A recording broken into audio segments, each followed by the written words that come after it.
I bet the weather's a damn sight better than it is here. We've got snow on the ground in London. Well, we're lucky today. Yeah, it's a beautiful, perfect Californian day. It's been a bit cold lately, but the sun is out, the sky is blue. It's lovely. But they do say, I think, that on Wednesday we're going to have rain here that they haven't seen in like 100 years or something. Wow. Like, scary. Which is kind of horrible because, just up the road here, we had all those slides in Santa Barbara, which was kind of tragic. Yeah. Because you're in Santa Monica, right, by the coast? Oh, in Santa Monica, yeah. Yeah. Mm-hmm. Well, tell me about the new tour and this new show. Sounds exciting. Yes, well, I guess this has been a long time coming, sort of in the head, but, how life goes, it's just by the time you get around to it. What I'm going to do is I'm going to play solo guitar, sort of, and some of it I'll do with backing tracks, but to projected photography. So I'll have these various streams of photography playing, basically images, black and white images dissolving, one to another on a screen. Most of it's very exotic, shot in Asia, like China and Tibet, places like that, by me, obviously. Mm-hmm. Is the whole point of it. But I've never done this before, but I think I'm fairly well known now that I do a lot of photography as well as, being a musician. And we tried this out about a year ago at the Grammy Museum in LA, and it went down a complete storm. And that was, I think, when the light went on, like, okay, I should do this properly, because we threw that together in about 3 days. So it's been a phenomenal amount of work to pull all this together, but with the miraculous aid of, what you can do now with computers, I've kind of got every picture I ever shot up on the computer screen. It's sort of amazing. So we've put together a bunch of sequences, but that's what it is. I'm really playing guitar to the pictures, some solo, some with backing tracks. Then I'm going to probably do a Q&A with the audience, and I'm going to read some stories that I've written that are fairly dark comic tales, usually involving a guitar one way or the other, and it's kind of that's it. I'm doing it about a week from today, so we'll see what happens. Yeah, I'm going to do it. I mean, I'm sort of regarding it a little bit as a trial run to see how it goes, and obviously, probably after the first show, I'll probably immediately make adjustments. And it's called Harmonics of the Night. Where does the title come from? I have no idea. It's something that came to me somewhere. They come from various places. Sometimes I just make them up on the spot, or I'm writing and something comes to me. I write them down. I have a whole list of titles for things that, I can use in an emergency, pages of them. So it was probably in there somewhere, and I thought it was sort of appropriate for this. Where we really want to aim this, and we're going to find this, is sort of shape the venues more to what I'm doing, because this is really more like a fine art show. It's going to have super cool guitar playing and great sounds and all that, but it's not a rock show at all. It's not the Police. Yeah. I think the initial mistake was, you're going to do like a Police show. No. Let's take a step back. No, it's not that at all. It's something very different. And there are a few people who specialize in, like museum gigs, art spaces, that kind of thing. So, we've got this going, and, for instance, the first show is at the Musical Instrument in Phoenix, which is a wonderful place, and has got a fantastic theater, beautiful theater. We're going to film it there, so it's going to be very good to film it, because that will give us a promo device, I suppose. Yeah. Then we got more of it. We got playing a very old Art Deco theater in LA, which should be good. Yeah.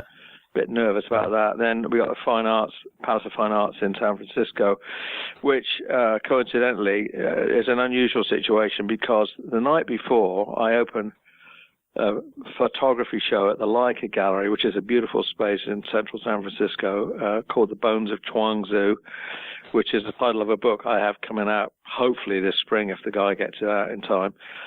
And then the next night, I play the show with all the streaming photography in a theater. So I don't think there are many people that could do that. Yeah. I think I'm probably unique. Yeah. So I'm really hoping that gets some attention that I think it deserves. And it is a one-off. So those are the 3 first shows. I've got another one in two more in New York in July. Again, kind of a hardcore art scene on Long Island, and I think it's called the Guildhall in Sag Harbor. It's a guitar weekend with some great artists. Yeah. Guitarists. Yeah. Playing out like Richard Thompson and Badgie Assad and G. Smith and me opening the whole thing. That's going to be great. So I think these are, it's taken me a long time to get to this place. Phenomenal amount of work in terms of downloading the photography into the right selection. And I start like a week from today, and we're still putting it together. This phone call, I'm rushing off to the studio. You've got this parallel career as a photographer. You've done books and more than 40 shows. Does being a musician help as a photographer? Yeah, totally. It really does. And, I think one of the interesting observations is how do you relate the two? Well, I mean, they are relatable. It's obviously photography is a different media, but I mean, in very simple terms, you have a sensibility, just like in music. And over the years, hopefully your sensibility gets refined and it becomes more sophisticated, and you actually get better at it. Also, same thing in music as in photography. And of course, I had many years of practicing as a musician before I really got involved with the camera. And, certainly in terms of being in the moment, improvising, having to have rapid reactions in the moment. So in that case, of course, the camera took over, photography, you're using a camera instead of the guitar, but I'm reacting to what's in front of me. Yeah. Just as in a band, I might be listening to what the drummer's doing, and I would, cut my playing to go with whatever he's doing, maybe, or I lead him. This is deep stuff, which you spend a lifetime working on, but there is a compatibility. I think you get a set of information from music through your training, and you can bring it over to photography. Yeah. And I think you're always looking for the condition of music, even in photography. This is what you're looking for. I guess I do. If I'm reading a book, I'm into writing, I'm looking for something. I realize this now, that it's kind of musical to me. I can put up, read or put down a book according to the musicality of the language, I think. That's what I grow up. That's my natural talent is for music, and doesn't mean to say you can't bring that to other areas, but I think that things are fairly intertwined. There's definitely a crossover with it. It's a science and an art at the same time, because there's a lot of mathematics absolutely. in music, and the light and the shade of photography. It's all about Yeah. Well, you have an ear. You have a natural talent. I definitely have it for music. I have perfect time. I have an ear. I'm born with it, and I think we've proved that in the career. Photography, hopefully you'll have a natural eye, and you will have a thing for it, and you start to recognize things. I seem to have, I've worked at it, like just anything else. You work at it, you train your eye, and then you find your way with it. And partly you do that by, I think we used to call this, procedure by negation, if you like. So it's like, these are all things I don't like, so I'm not doing any of that. Yeah. What am I left with? Yeah. Only this. Yeah. All right, this is my thing, because I can't stand everything else. And this is how you go forward. Yeah. So you limit your framework, and once you do that, then you start to get somewhere. And out of that type framework, hopefully you'll make some art. Yeah. And the current album, which I'm sure you'll be showcasing in the shows, is your 14th solo album, Triboluminescence. What does the title mean? And did I say it right as well? Well, you did, and I have to congratulate you on that, because the last guy was German. He couldn't say it. I thought it was a really cool word and a great title, and I think I also slightly shot myself in the foot with it, because most people can't spell it or say it. Yeah. And I've actually spelled it wrong a couple of times myself.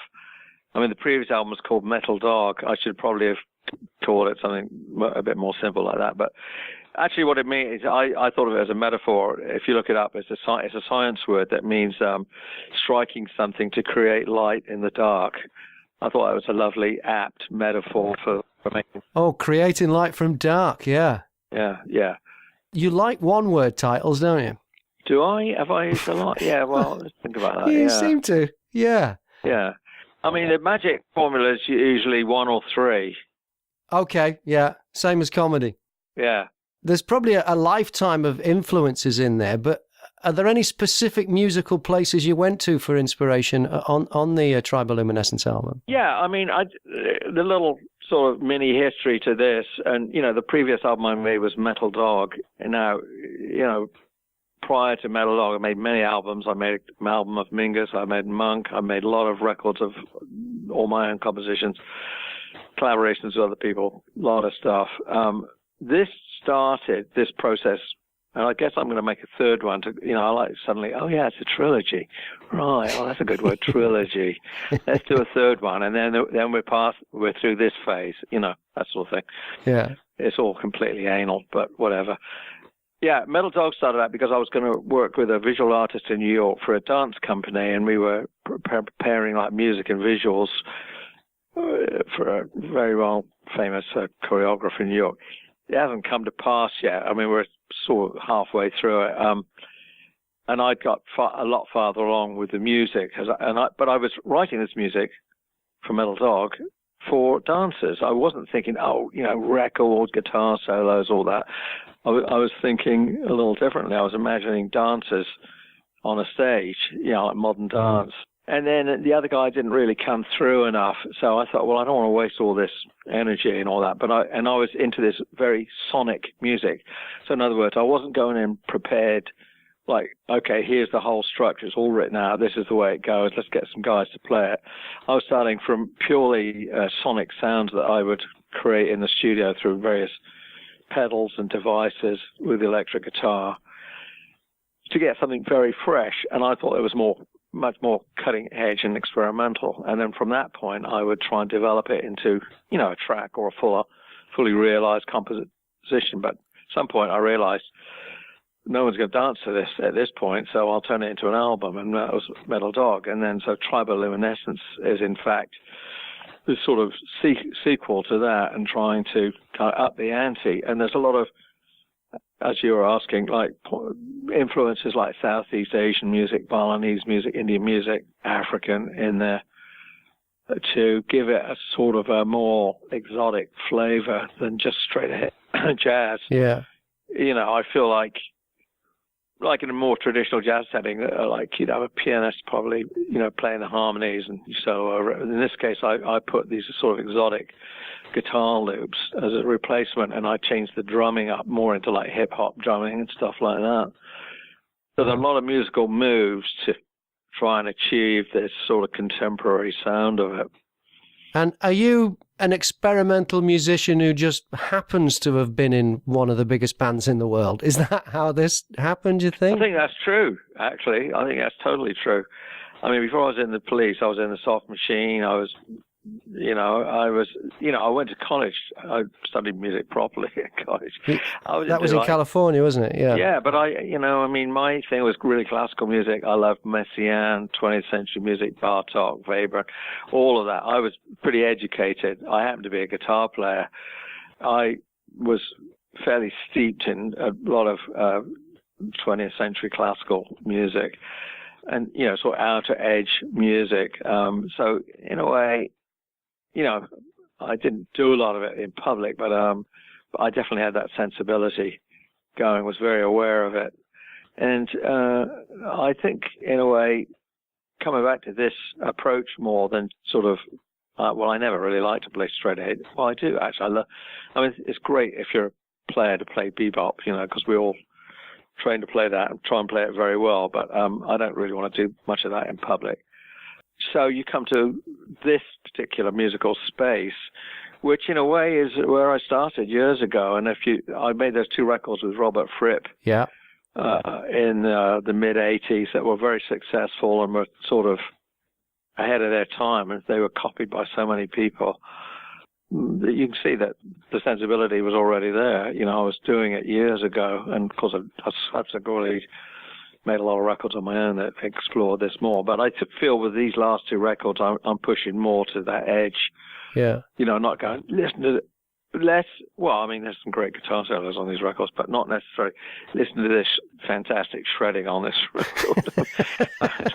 You know, it's as much about as the attitude, the composition. Of course, there are improvised solos, but, you know, what I'm pushing towards is a sensibility that's unique and doesn't really sound like anybody else. you know. Yeah. And you play all of the instruments on the album apart from cello. Why was it so important to bring in an expert? And if you're not up to it on the cello, why did you even use a cello in these days of sampling? And I know. Some people, I mean, I'm sort of pissed off that I did it because that's a record that's still going with a guy called Artyom Manukyan. He's Armenian. He's a wonderful he's sort of a jazz cellist, really. He doesn't really play classical. He's a fabulous player. Yeah. We've made a lot of tracks. We haven't quite finished the album, but I had all these tracks sitting around, and I just took one and put it on this record. And I sort of feel like everyone goes, well, you played everything except the one cello track. Everybody picks up on that. I go, oh, f*** off. Yeah, so what? I wrote the song, and I told him what to play. Excuse me. Yeah. I gave him a credit. You know. Yeah. But we're going to continue. He's just contacted me because he wants to finish the record, and there may be a project there. Yeah. Yeah. I mean, you know, it's just time to get all this in. You know, I got to do one with him, another with a great keyboard player. There's a girl I'd like to play with. I mean, anyway. Yeah. And since the first solo album in '87, all of the others have been instrumentals, even though you are a singer. I mean, you sang lead vocals with the Police on Be My Girl, Sally, Friends, Mother, Someone to Talk to. Yeah, I mean, I've thought about that. I mean, you know, I think I did one vocal record. And it's the first one, I think. Yeah, for XYZ, yeah. After the Police, I got sort of slagged off for it. Yeah? And it put me right off. Are you more vulnerable when you put vocals out there then, you think? Yeah, I was very vulnerable, and my feelings were hurt, and I went, oh, I'm not doing that again. And I didn't. Really? And you've been gun-shy ever since? Yeah. But some people say, why don't you sing more? You know, I don't think I have a natural great singing voice. That's a God-given gift, you know, and I certainly believe that it's innate. People say, oh, yeah, anyone can learn to sing. No. It's a point with singing. You've got it or you haven't got it. You know, if the instrument isn't built into your physicality, you're never going to get it. I don't know. I wonder if it's a confidence thing, you know, because I don't lack confidence. Okay, because so many singers didn't believe they had a great voice. I mean, people like, you know, John Lennon never thought that he had a great voice. And I just wonder if it's just an insecurity. That's the insecurity of being an artist. I don't know. Well, I think you have to be as an artist. I think that the two things you have to be is very tough and very vulnerable. Yeah. It's the vulnerability that allows for the creativity. Without that, you're not going to do anything. If you're like this hard shell, how's anything creative ever going to happen? Yeah. So you're like a walking wound, and at the same time, you know, you have to sort of learn to protect yourself, but keep that part alive. Yeah. It's very difficult. Yeah. Your biography, One Train Later, 2006, voted Music Book of the Year by Mojo. It was turned into the documentary film Can't Stand Losing You, Surviving the Police. Why did they change the title? Yeah, I don't know, because they're f***ers. That's why. You know, they're corporate f***ers, and they don't understand. You know, I had a super hip title, One Train Later, great. Yeah. Yeah, and they turn it into that because they think it's commercial and it's going to bring more people in because they don't know what they're talking about. So they undersell the project instead of, like, being true to it. Yeah. That's what you have to deal with, you know, it's just bullshit. You know, and I fought that, believe me. Oh, right, but you lost that one. Well, the film did well, but, yeah, I did lose. I lost the title, and I was very upset about that, yeah. Yeah, the film did extraordinarily well, but the book did well, too. Did you actually write the book, or did you use a ghostwriter? Of course not. I wrote the book. I never use a ghostwriter. No, I wrote it, every word. What did you learn about yourself from the process of sitting down and writing it all out? Well, I realized that I'm pretty good at it, actually. No problem with expressing. No, I always was, even at school. I seem to be able to do that. But it's hard, you know, because it took a couple of years, not like 2 years every day. I mean, I'd say more like I kind of messed around with it for 2 years, and it gradually got more and more serious. And then the last point of it was I devoted about 5 months to it, where I just went to my study every day, and I put about 5 or 6 hours into it a day until I got it. And then I let a few other people read it, and then I edited it and rewrote some of it until, you know, finally I handed it over.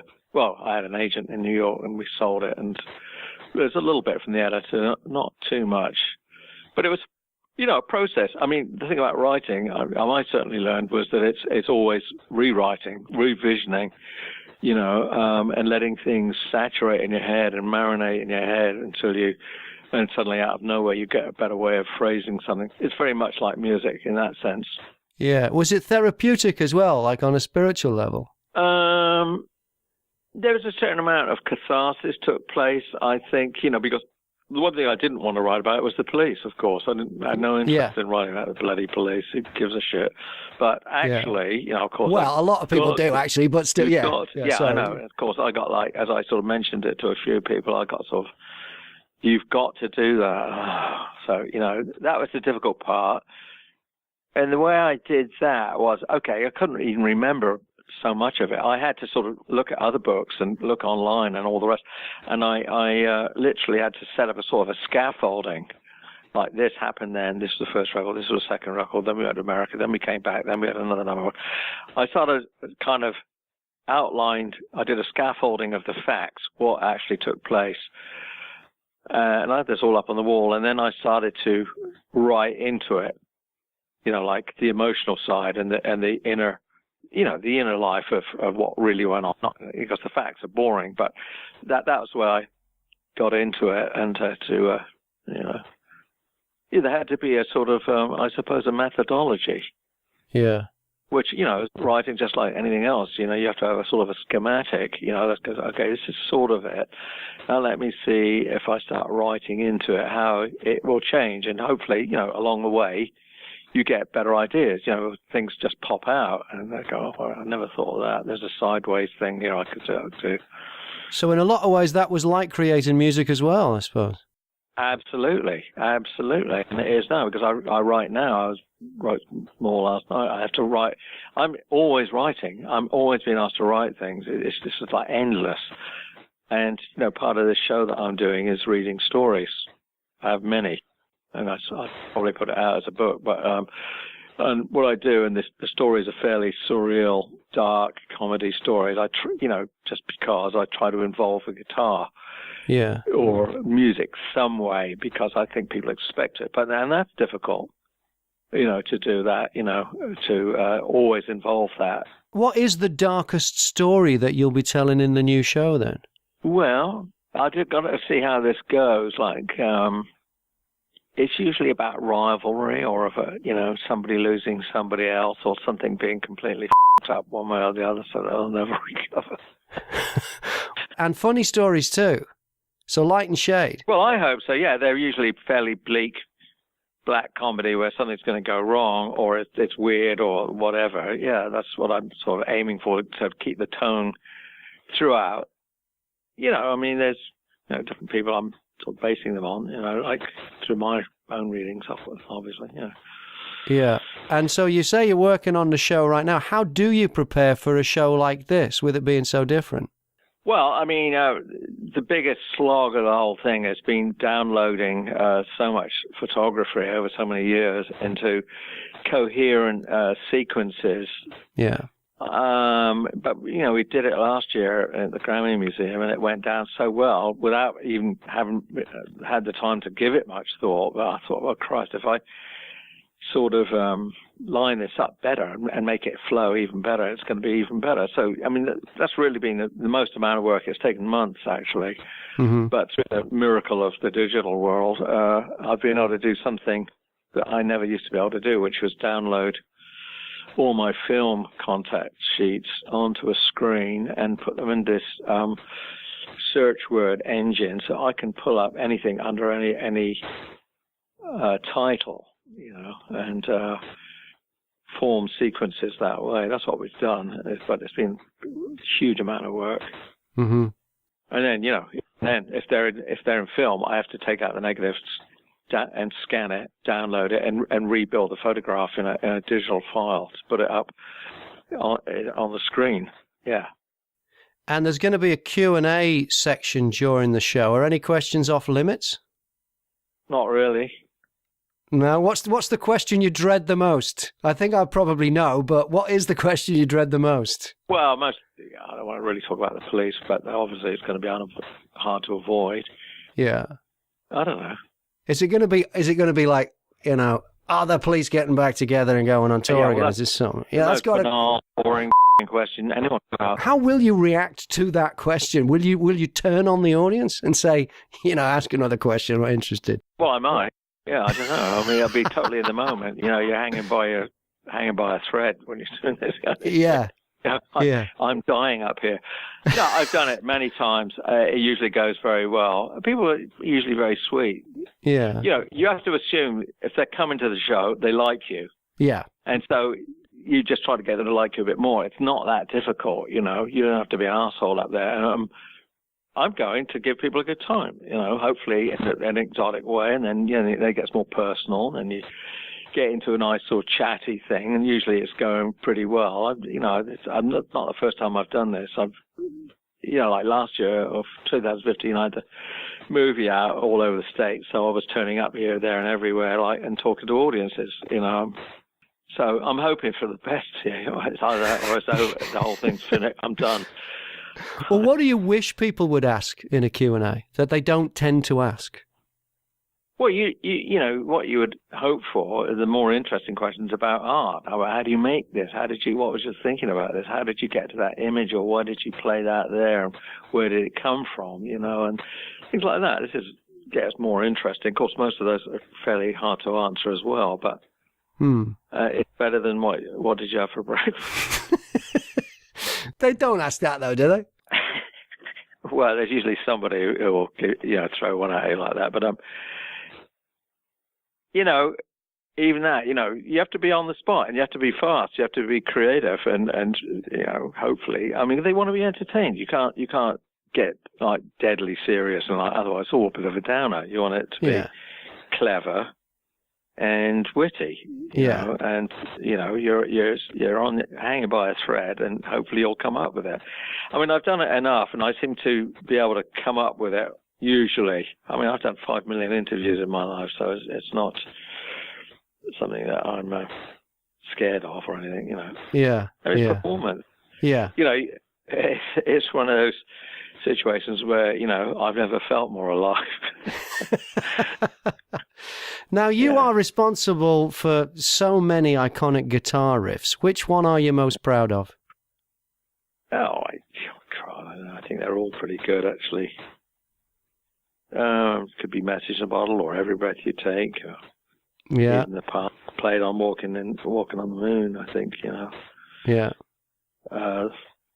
They all hold up very well, actually. They still do. Amazing. Yeah, I do a daily radio show, and they still hold up. I play them all the time. Yeah. They don't sound dated. Not at all. Who knew at the time? But, I travel all over the world. I hear the police all over the world. In every elevator and every hotel, they're still playing them. They sound fresh. Yeah. They didn't date. It's kind of amazing. Is there any that you are fed up with hearing, though? Because they have been played a lot on the radio, especially Every Breath You Take. Yeah. You know what is interesting about that is that it's always the context. Mm-hmm. It just depends if I'm in a restaurant in Shanghai or, on a train going from, Munich to Paris. I don't know.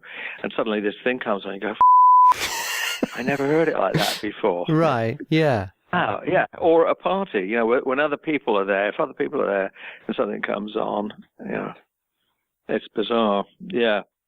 I always like these different contexts because it gives you a different look at the music. You go, okay, I get it. I see now. I finally understand why it was a hit. I get it. Personally get it. It's like... And what is the process? How do you create something from nothing? Where does it start? Well, I think you have to have a certain amount of trust. When I go in the studio, like for these last two albums, there's nothing written. But my head is the computer. I've had a lifetime of absorbing, listening, taking it all in, trying to reproduce it on a guitar, trying to figure it all out. It's kind of what I am. Some days are better than others, but in my situation, I have a studio. I have a guy who's worked with me for many years. We're used to being together, and I sit on the couch and I go, all right, let me plug this guitar in. Let's try some pedals or something. Let's see what's going on.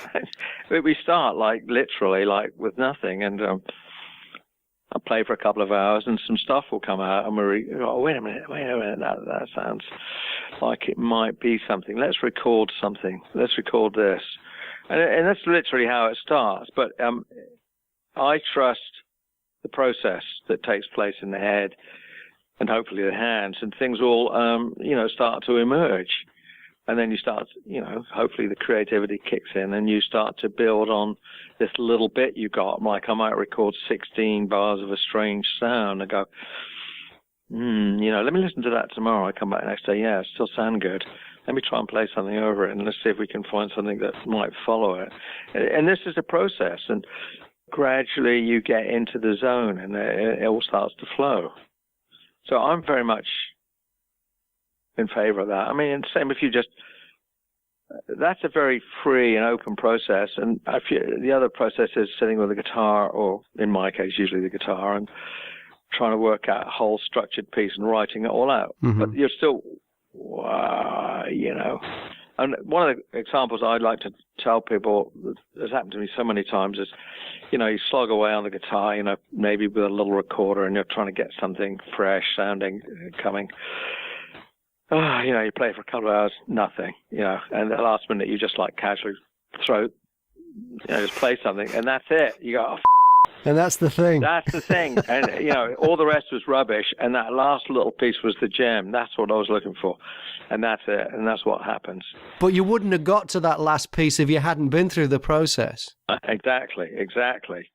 Yeah, so, and you do this enough times in your life, you start to go, well, it'll happen somewhere, it's just going in and opening the shop, isn't it? It's just, kind of, yeah. So I don't worry if I go, oh God, nothing happened today. Well, I go, don't worry, it'll happen tomorrow. Yeah. And there are things that I do, to help. Whatever guitar it is, whatever setup we have. Yeah. So. And you grew up in Bournemouth, which is an area I know really well on the south coast of the UK. I presented the breakfast show on the local radio station there a couple of times. Two stints actually. Whereabouts in Bournemouth did you live? Well, actually, we lived all over it. Oh, did you? My parents moved around a lot. I think we ended up in I think it's called Charminster. Charminster, yeah. Well, we lived in Boscombe, and we also lived in Westbourne when we were down there. Yeah. Well, I know. Well, obviously, I was there as a kid, and my sister still lives there. I don't go too often now. I think I went last summer. You don't fancy buying a nice house at Sandbanks, a pool? It's a nice area, or? I don't think I can afford it anymore. I don't think anybody can. No. Yeah, it's ridiculous. Sandbags, what a joke, what a joke, Sandbags, untold millions, Yeah. I mean, no, I don't really have any desire to go back there. In fact, it's not what it was. No. Is it? I mean, when I was a kid there, it was wonderful, sleepy little old seaside resort, lots of, kids from Europe there, Spanish language schools. Yeah. All that. Yeah, it was great. It's not like that anymore. They carved it up with the bloody motorways, and I don't recognize it, actually. Yeah. And, last time I was there, I went for about 3 or 4 days, and I stayed in. They used to, it used to be total shit if you stayed there in a hotel. Christ, it's grim. Now they got a couple of little sort of shishi boutique hotels. I managed to find one last time, and of course there's a Polish girl, or not an English girl, working at the desk. She says, so what do you think of Bournemouth? Isn't it wonderful? I said, boy, you should have seen it in the old days. Yeah. You have no idea. Yeah. God, it was so much nicer when it was natural. That was a while back. So Santa Monica is where you live these days. Why did you choose that part of the world? Why did I? I don't know. Maybe because I think it's a sort of recreation of Bournemouth as it was. It's beautiful.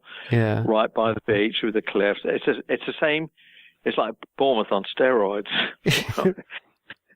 It's very nice. They could use that as a marketing campaign, couldn't they? Yeah. Well, there you go. Yeah, but finally, I spent 3 days with it. I'm having a huge photography retrospective early next year in a place called Montpellier, at the Pavillon more popular. So the curator of the museum has just been here for 3 days. So we had a wonderful French guy and a total, expert in photography, many books. So we started talking, and he also asked me where I was from, and I said, "Oh, Bournemouth." He said, "Oh my God, I know Bournemouth so well." Really? His grandfather grew up in Bournemouth, and so weirdest coincidence, yeah. Yeah. It's produced some interesting people. Tony Hancock spent a long time there as well. I'm trying to think. Yeah, no, I have an affection for it in that part of the world. I love Dorset, and it's never left me. I mean, I'll probably go back this year at some point and spend a few days. I sort of enjoyed it last year. I've got a million relatives there, Yeah. And what's the best thing about living in America? Well, it's getting worse every day, as you know. Is that because of Trump? Yeah, obviously. Things are hitting very diabolical. Not sure what's going to go on here. California is like an island. It's on its own, and of course, Trump's trying to sue California, which is incredible. What I'd like to see happen was that California was to secede from the U.S. and be its own place. That would be brilliant. California is wonderful, and we've got the best weather in the world right here. It's very free, very open, very physical. LA's become a fantastic sort of international city. So, it's not English life, but it's a very pleasant and, good place to be. One of the most underrated places in the world, Yeah, a lot of Brits there. I spoke to Magnus Walker a couple of weeks ago. I don't know if you know Magnus. Yeah. We talked about his collection of Porsches, and he just absolutely loves living in LA. He'd never go back to Sheffield, he said, that's for sure. Yeah, right. Yeah. Well, it is, if you can get into it. I mean, I came in when I was pretty young, and, I've been here a long time now. There are a lot of Brits here. And John Mayall is someone I've spoken to as well, just loves living in LA. Yeah. Right there. Yeah. He's always, and there's a lot. I mean, there's a kind of a groove here that you get into that's so much harder in England. Of course, I love England too, and I still have my house in London. Yeah. So, I've still got a foot in the UK, wondering what's happening there too. It doesn't look too good at the moment. But I'm here, with my kids, and but I don't feel American at all. I'm a guy who lives in English guy. Yeah. So what about the press there? I mean, the British press have a bit of a reputation for being intrusive. How did the US press treat you? Oh, they're much softer. I mean, one of the reasons I felt like I had to leave the UK was I just couldn't stand that tabloid mentality anymore. I just got so sick by it. As you know, it's terrible. Yeah. England, horrendous. That's not like that over here. I've never felt that. I felt that the thing, one of the differences, particularly on the West Coast, is that there's so much enthusiasm if you're successful and you've done something, you're trying to do stuff. People always want to talk to you, and they basically cheer you on. I mean, that's the sort of simple version of it. But the thing in England, as you know, that you're successful, they want to chop you down. It's vicious. I mean, they really did attack the police at the beginning, and I think that was because we were coming off the back of punk, and the police were just so successful.